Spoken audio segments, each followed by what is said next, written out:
श्री सीताराम जी सरकार की जय। श्री हनुमान जी महाराज की जय। श्री गौरी श्री शंकर भगवान की जय। श्री अयोध्या राम की जय। श्री सरयू महारानी जी की जय। सब संतन की जय, सब भक्तन की जय। जय जय श्री सीताराम। हम सभी पिछली कथा में केवट का जो प्रसंग है मानसी में, उसको हम सभी श्रवण कर रहे थे और उसी प्रसंग को आज हम सभी आगे सुनेंगे। राम जी ने केवट से नाव लाने के लिए कहा, लेकिन केवट ने बिल्कुल स्पष्ट शब्दों में मना कर दिया और साथ में एक वाक्य केवट ने वहां और जोड़ दिया है कि ऐसा नहीं है कि मैं आपको पहचानता नहीं हूं, मैं आपके मर्म को भली भांति जानता हूं, कहीं तुम्हार मर्म में जाना। तो केवट ने राम जी के जिस मर्म को जानने का यहाँ पे दावा किया है, वो मर्म क्या है? नहीं, ब्रह्मा जिस मर्म को नहीं जानते, शंकर जी नहीं जानते, विष्णु जी नहीं जानते, तो ऐसा कौन सा मर्म है जो केवट जानता है? मानस जी में तो फिर कहीं और वर्णन नहीं मिलता है कि कौन सा वो मर्म है, कौन सा वो तथ्य है, कौन सी वो बात है राम जी के विषय में जो केवट जानता है और जानने के बाद केवट निर्भीक हो गया है, निर्भय हो गया है। तो सबसे पहले तो मैं आप सभी से देखो यही कहूंगा कि किसी भी बात को समझने से पहले, ठीक है, उसको समझाने के लिए कई ऐसे तथ्य होते हैं जो वहां जोड़े जाते हैं। उसी तरह इस प्रसंग को समझने के लिए यहाँ पे भी कुछ तथ्य मैं जोड़ूंगा। इसको आप लोग यदि ध्यान से सुनेंगे तभी वो समझ में आएगा, अन्य तो समझ में आने वाला नहीं। ध्यान से सुनना है और पूरा सुनना है। केवट देखिए निरंतर गंगा जी के समीप निवास करते हैं, और गंगा जी कौन है? गंगा जी भक्ति का प्रतीक है। अर्थात केवट का जो मन है वो भक्ति में डूबा हुआ है और भक्ति के जल से उसकी बुद्धि सुकोमल हो चुकी है ना? और मानस जी में भी केवट को भक्त के रूप में ही दिखाया गया है। अब जहां भक्ति और ज्ञान की बात आती है, तो ज्ञान की जो परंपरा वो ये है कि भाई ये ज्ञान हो, ये ज्ञात किया जाए कि भगवान कैसा है, उसके कैसे लक्षण है। लेकिन भक्ति में वो बात नहीं है। भक्तों ने इस बात पर विचार नहीं किया है, बल्कि जब किसी ने पूछा कि भक्त किस बात का विचार करते हैं ना, तो भक्त ने कहा कि देखो भगवान कैसा है, इस विवाद में पड़ने की कोई आवश्यकता नहीं है। प्रश्न ये है कि तुम्हें भगवान कैसा चाहिए। नहीं, ज्ञान तो ये कहता है कि भगवान कैसा है ये पता लगाओ, लेकिन भक्ति ये कहती है कि भगवान चाहे जैसे भी हो, वो हमें हमारे अनुकूल चाहिए, जैसे हम चाहते हैं वैसे वो हो। जैसे मान लीजिए कोई व्यक्ति है, ठीक है, और वो नाट्य मंच पर भिन्न भिन्न किरदार करता है। अब एक व्यक्ति ने किसी दिन उसको देखा, ठीक है, तो उसको लगा ये तो बड़े कठोर स्वभाव का है। फिर दूसरे किरदार में दूसरे व्यक्ति ने देखा, उसको लगा कि ये तो बड़े कोमल स्वभाव का है।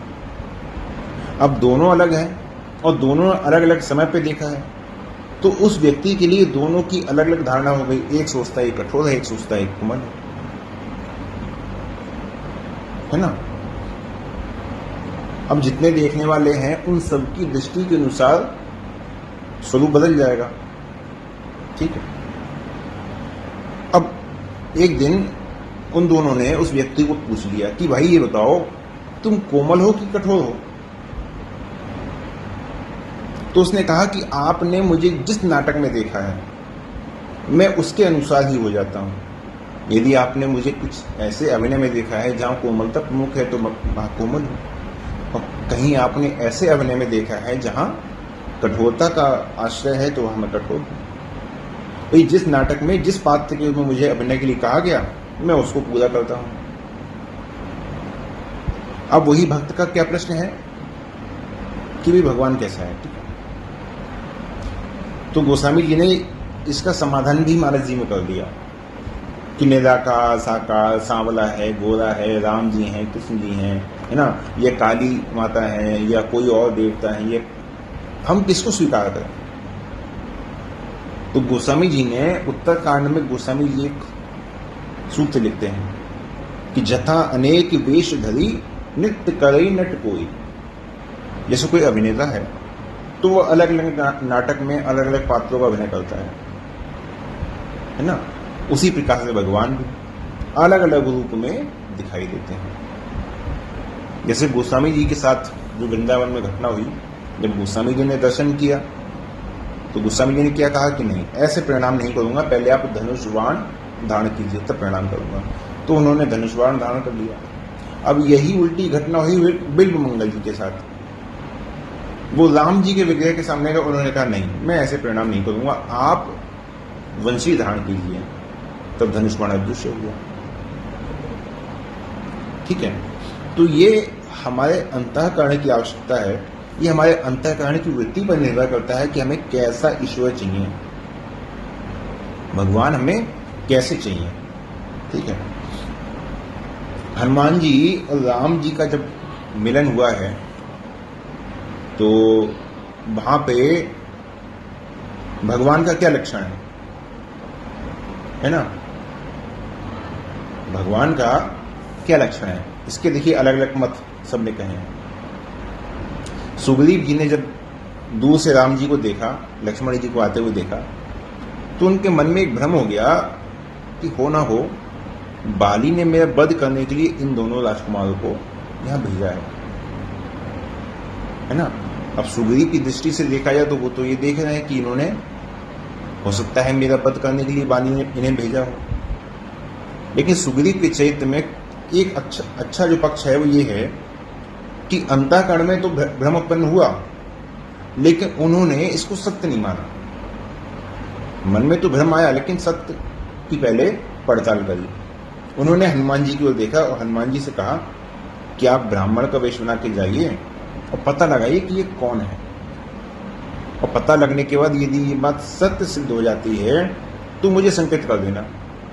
तो हनुमान जी ने कहा कि अगर बाली के भेजे हुए होंगे तो आप क्या करेंगे। तो उन्होंने कहा कि देखो भाई मेरे पास तो एक ही कला है, दूसरी कला तो हम जानते नहीं।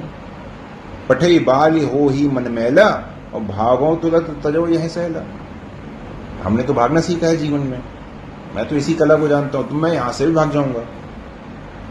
लेकिन स्वयं देखा तो नहीं भागे, हनुमान जी को प्रमाण के रूप में माना।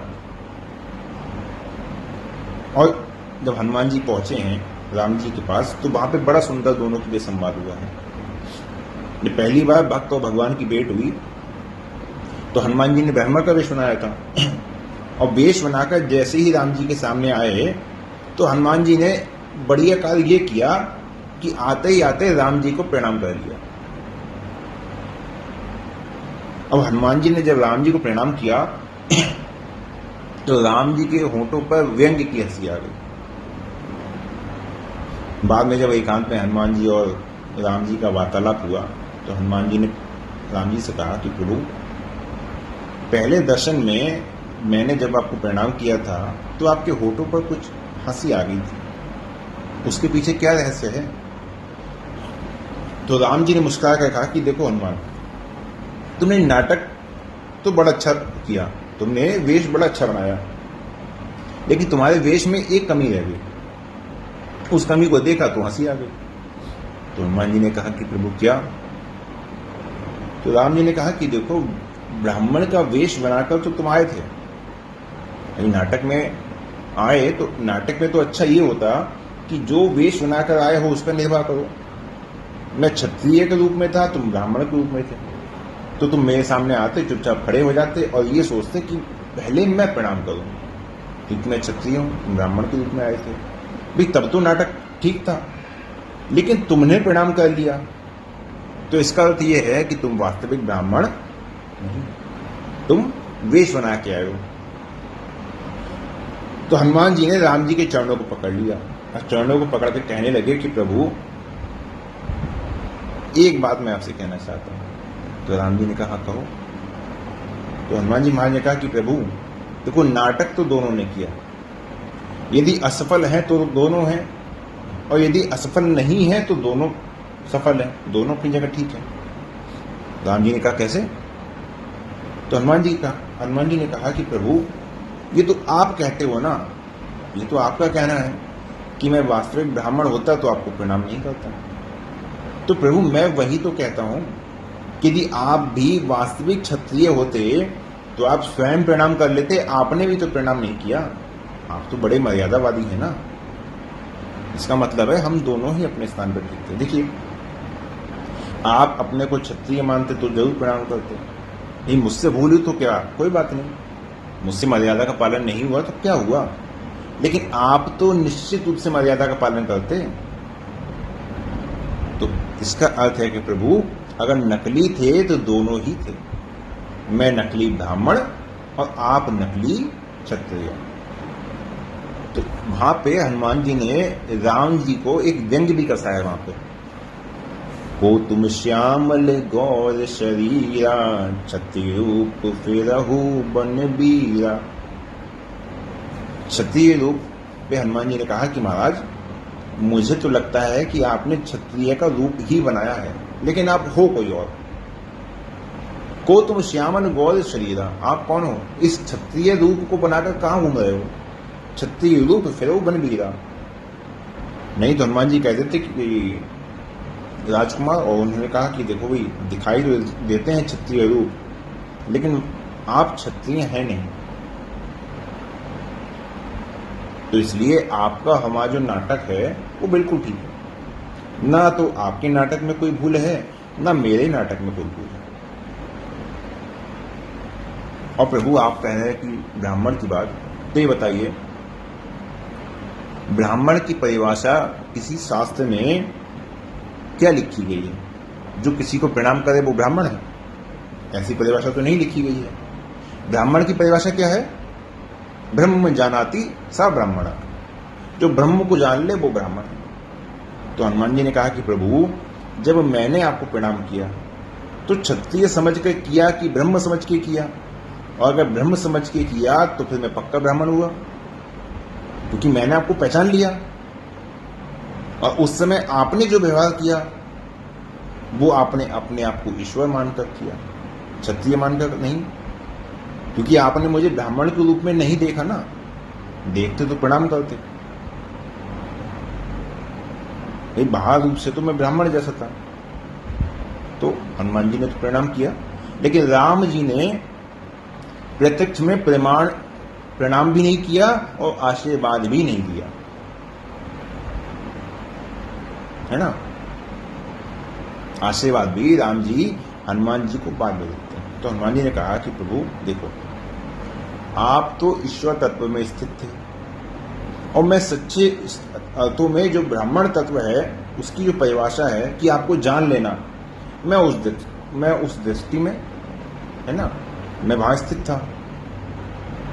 इसलिए इस परिणाम में ना तो मेरी गलती है ना आपकी गलती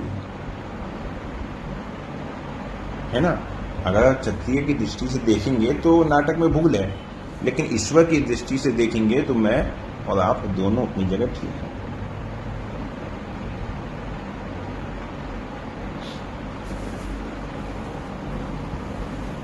आगे हनुमान जी महाराज फिर राम जी के, क्योंकि चर्चा तो लंबी हुई है, तो वहां पे फिर हनुमान जी महाराज फिर पूछते हैं कि प्रभु जब दशरथ जी ने, है ना, जनक जी के दूतों से पूछा, है ना, हनुमान जी वाले प्रसंग को भी यहां रोकते हैं समझने के लिए, यहां समझिए। जब दशरथ जी ने, है ना, जनक जी के दूत से पूछा कि महाराज जनक ने मेरे पुत्रों को कैसे जाना, तो उन्होंने क्या कहा? जिनके जस प्रताप के आगे, शशि मलिन रवि शीतल लागे, तिन कहूँ कहे नाथ की चीने, देखिए रवि की दीप कर लीने। महाराज आपके पुत्रों को कोई बुद्धि से नहीं जान सकता। जैसे सूर्य को दीपक के द्वारा नहीं देखा जा सकता। सूर्य तो जब प्रकट हो जाता है तो अपनी स्थिति से ही बताता है कि हाँ वो सूर्य है ना।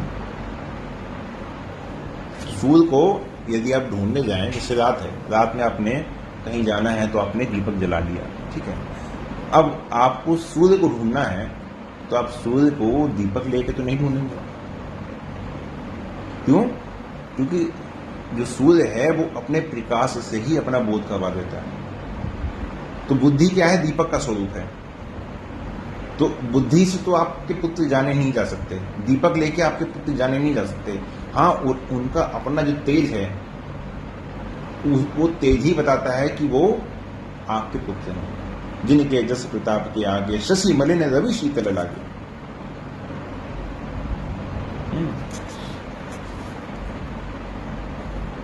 अब आइए हनुमान जी महाराज के प्रसंग पर। तो हनुमान जी महाराज ने राम जी को पहचान लिया, ठीक है। हनुमान जी ने सोचा कि जब सामने साक्षात ब्रह्म है तो हम ब्रह्म से ही क्यों ना पूछें कि भाई आप अपना परिचय दीजिए। हनुमान जी महाराज वहां परिचय पूछते हैं, नहीं आप बताइए आप कौन है। तो राम जी ने हनुमान जी को देखा और व्यंग्य की दृष्टि से देखते हुए जैसे राम जी ये कहना चाह रहे हो कि आप बहुत बड़े विद्वान हैं, है ना, ब्राह्मण के रूप में आए तो हैं और आप मुझसे पूछ रहे हैं कि मैं कौन हूं। तो हनुमान जी ने कहा कि प्रभु मैं आपसे पूछ तो रहा हूं, मैं क्यों पूछ रहा हूं? क्योंकि मुझे ऐसा लग रहा है कि तुम तीन देव महु कोई, नर नारायण की तुम दोई। और आपके लक्षण कैसे दिख रहे हैं? जग कारण तारण, भव भंजन धरनी भार, की तुम अखिल भुवन पति, लीन मनुज अवतार। पहला तो मुझे ये लग रहा है कि तुम तीन देव महु को, कि आप त्रिदेव में से कोई है। और आपके लक्षण ऐसे दिख रहे हैं कि साक्षात भगवान ही मनुष्य के रूप में अवतार लिए हैं। अब हनुमान जी ने जितने लक्षण बताए, राम जी ने एक एक करके सारे लक्षणों को काटा। हनुमान जी ने कहा था कि आप जग कारण। तो पहला शब्द राम जी के मुंह से क्या निकला? कौशलेश दशरथ के जाए, है ना। हम अयोध्या के राजा दशरथ का मैं पुत्र हूं। मैं इस जग का कारण नहीं हूं, बल्कि मैं जनक जी के कारण हूं। अब हनुमान जी ने कहा था कि तुम अखिल भुवनपति, क्या आप सारे ब्रह्मांड के स्वामी हैं, आप हैं। तो राम जी ने क्या कहा? हम पितु वचन मानी बन आए। अरे ब्रह्मांड का पति होना तो दूर रहा, हम तो अयोध्या पति भी नहीं है। पिता जी ने बन जाने की आज्ञा दी थी तो वो चले आए, हम तो अयोध्या पति भी नहीं बन पाए और आप भुवनपति कहना चाह रहे हैं। अब हनुमान जी ने क्या कहा था? भव भंजन धरणी भार, धरती का भार दूर करने के लिए आप आए हैं। तो राम जी ने कहा यहाँ हरि निश्चल वै देही। अरे मेरा जानकी जी से विवाह हुआ था, मैं उन्हें नहीं बचा पाया, राक्षसों ने चुरा लिया, तो धरती का भार मैं क्या दूर करूंगा? मैं तो स्वयं किसी को ढूंढ रहा हूं जो मेरा भार हल्का कर दे। तो राम जी ने हनुमान जी से कहा कि देखो हे ब्राह्मण देवता, तुमने मुझे ईश्वर मान करके भगवान के जो जो लक्षण बताए उनमें से एक भी लक्षण मुझ में नहीं है। लेकिन अब बताओ कि तुम्हें क्या लग रहा है। और सचमुच यहां पे भगवान पराजित हो गया और भक्त जो है बाजी जीत गया। जब राम जी ने ये कहा तो हनुमान जी महाराज बड़े प्रसन्न हो गए। अब केवट जो वहां पे जो मर्म आया ना, अब यहां समझिए, राम जी के ये कहते ही हनुमान जी बड़े प्रसन्न हो गए। पहले तो जब आए थे सामने तो खड़े होकर प्रणाम किया था, अब क्या? जैसे ही राम जी ने सारे लक्षणों को खंडित कर दिया तो हनुमान जी तुरंत आगे बढ़े और प्रभु पहचान ही गहे परेऊ गही चढ़ना। राम जी के चरणों को कस के पकड़ लिया, दंडवत हो गए। प्रभु पहचानी परे गही चरना, सो सुख उमा जाहि नहीं वरना। पुलकत तन मुख आव न बचना, देखत रुचिर बैश के रचना। पुनि धीरज धरि अस्तुति कीनी, हृदय हर्ष निज नाथ ही चीनी। हनुमान जी ने तो बड़ी बड़ी बातें कही, लेकिन राम जी ने सारी बातों को काट कर जब छोटे में बता दिया तो हनुमान जी महाराज बड़े प्रसन्न हो गए। अभी तक तो खड़े खड़े प्रणाम कर देते, तुरंत दंडवत हो गए, चरणों में लेट गए, भगवान के चरणों को पकड़ लिया, आंखों से अश्रुधार बह चली, प्रेम से रोम रोम पुलकित हो गया, प्रेम से गदगद हो गए, शरीर में प्रेम का रोमांच हो गया। तो आश्चर्य से राम जी ने हनुमान जी की ओर देखा, अरे हनुमान, तुमने जितने भगवान के लक्षण बताए तुमने खुद देख लिया कि उनमें से एक भी लक्षण मुझ में नहीं है, तो तुम्हें तो निराश होकर वापस लौट जाना चाहिए था, है ना, कि मुझ में भगवान का एक भी लक्षण नहीं है। लेकिन तुम्हारा जो व्यवहार है बिल्कुल उल्टा हो गया। तुम तो पहले दूर से प्रणाम कर रहे थे, लेकिन अब तो तुमने चरणों को पकड़ लिया। तो हनुमान जी ने कहा कि प्रभु इसका एक रहस्य है। क्या रहस्य है? बोले महाराज, मैं ये जानता हूं कि लक्षण तो जीव की कल्पना है। ये जीव की कल्पना है कि भगवान ऐसे हैं, भगवान ऐसे हैं, भगवान के ऐसे लक्षण हैं। भाई जीव की कल्पना है, लेकिन जीव की कल्पना को आपने काट दिया और आप पकड़े गए। क्यों? बोले परिचय देने में तो जब आपने सारे लक्षणों को काटने की चेष्टा की, भाई आप चाहते तो और घटनाओं को बता सकते थे, और घटनाओं को बताते जिससे उन लक्षणों की पुष्टि नहीं होती, लेकिन आपने एक एक लक्षणों को एक एक करके काटा। तो आज मुझे आपने अपनी चतुराई से ये बता दिया कि जो लक्षण, जो जीव की कल्पना है, वो केवल जीव तक सीमित है, जो ब्रह्म है वो लक्षणों से परे है। और दूसरी बात महाराज कि हमने आपको पकड़ लिया, तो महाराज भगवान की जितने लक्षण मैं जानता था उससे यही लगता था कि भगवान जो हैं वो हमें नहीं मिल सकते। भगवान के लक्षण जितने हमने सुने थे, हम यही समझते थे कि भगवान हमको नहीं मिल सकते। लेकिन जब आपने परिचय दिया है तो मुझे लगा कि अब तो इतना बढ़िया भगवान मिल गया, इतना बढ़िया भगवान मिल गया कि जिससे पकड़ा जा सकता है। वो जो ब्रह्म है जिसको हम लोग सोचते हैं, है ना, वो ब्रह्म पकड़ में थोड़ी आ सकता है, लेकिन ये जो ब्रह्म सामने आ गया ये पकड़ में आ सकता है। भाई भक्त क्या कहता है? भक्त कहता है कि देखो भाई, हमें अनिर्वचनीय भगवान तो नहीं चाहिए, जो दूर रहे वो भी भगवान नहीं चाहिए। अरे हमें तो ऐसे भगवान की आवश्यकता है जो हमारे पास रहे, जो हमारे निकट रहे, जिसे हम पकड़ सकें। और हनुमान जी ने राम जी के चरणों को पकड़ के संकेत में बता दिया कि भक्तों का जो भगवान है वो तो पकड़ में आने वाला है। इसका मतलब क्या है कि भक्त का भगवान वही है जैसी भक्त की मान्यता है ना। भक्त का भगवान जैसी उसकी मान्यता है वैसा ही होगा।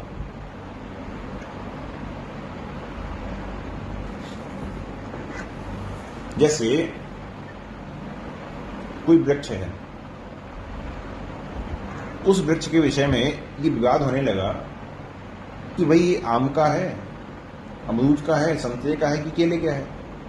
और उस वृक्ष के नीचे 4 व्यक्ति अपने हाथ में एक एक फल लेके खड़े थे। जिसके हाथ में जो फल था वो कह रहा था कि मैंने इस वृक्ष को निकट से जाकर देखा है, ये फल मैंने इसी से प्राप्त किया है, ये फल इसी वृक्ष का है। अब चारों ने मिलकर एक व्यक्ति को पकड़ लिया कि भाई आप निर्णय करो। अभी एक समय में, है ना, अलग अलग व्यक्ति एक ही वृक्ष को आम कह रहे हैं, कोई संतरे का कह रहा है, कि कोई अमरूद का कह रहा है, कोई केले का कह रहा है, तो किसकी बात मानी जाए? तो जो निर्णय करने वाला था उसने बड़ी अच्छी बात कही। उसने कहा देखो, जिसको लोग अलग अलग वृक्ष बताएं, अलग अलग फल बताएं, वो कौन सा वृक्ष होगा? वो ना तो अमरूद है, ना संतरा है, ना केला है, बल्कि वो कल्पतरु है, जिसके नीचे जाकर जिसने जो कल्पना की उसे वही फल मिल गया। जिसके नीचे जाके जिसने जो कल्पना की उसे वही फल मिला। जैसे मनु जी ने भगवान को प्राप्त करने के लिए, साधना करने के लिए जंगल में चले गए, है ना। फिर शास्त्रों में भगवान के जितने लक्षण कहे गए हैं सब उन्होंने सुने। फिर उन्होंने कहा कि ये भाई ये तो भगवान का लक्षण है, लेकिन हमें कैसा भगवान चाहिए। तो मनु जी जब वहां पे मंत्र जप करते हैं और मंत्र जप की जब पराकाष्ठा हो जाती है, तपस्या पूरी होती है, तो वहां आकाशवाणी होती है और आकाशवाणी से सो सुनाई दिया मनु जी को कि मांग मांग बल भई नभ बानी, मांगो मांगो क्या मांगते हो। तो मनु जी ने कहा कि मैं आपको देखना चाहता हूं। तो भगवान ने कहा कि भाई किस रूप में देखना चाहते हो, ये भी बता दो। भाई मैं जिस रूप में हूं वैसा देखना चाहते हो, या फिर जिसमें तुम देखना चाहते हो वैसा मुझे बनाना चाहते हो। तो मनु जी ने वहां पे एक शब्द कहा कि महाराज सुन सेवक सुर तरु सुर धेनु, आप तो कल्पतरु है, इसलिए मेरी कल्पना है कि जो भगवान मेरी आंखों के सामने आए उसे ऐसा होना चाहिए। कैसा होना चाहिए?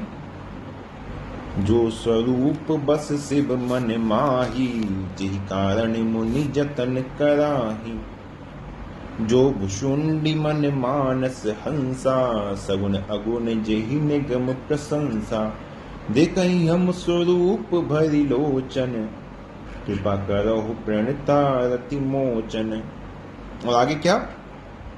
दंपति बचन परम प्रिय लागे, मृदुल विनीत प्रेम रस पागे। भगत बचल प्रभु कृपा निधाना, विश्ववास प्रगटे भगवान। अब उन्होंने जिस स्वरूप में भगवान से कहा कि आप मुझे इस रूप में मिले, उस स्वरूप में ही भगवान वहां प्रकट हो गए। समय को देखते हुए आज यही हम लोग शामिल करते हैं, लेकिन अभी ये जो केवट जी के जो मर्म वाला है ना, ये प्रसंग अभी पूरा नहीं हुआ है, इसको हम लोग फिर बाद में पूरा करेंगे। आज के लिए विश्राम देते हैं। जय जय।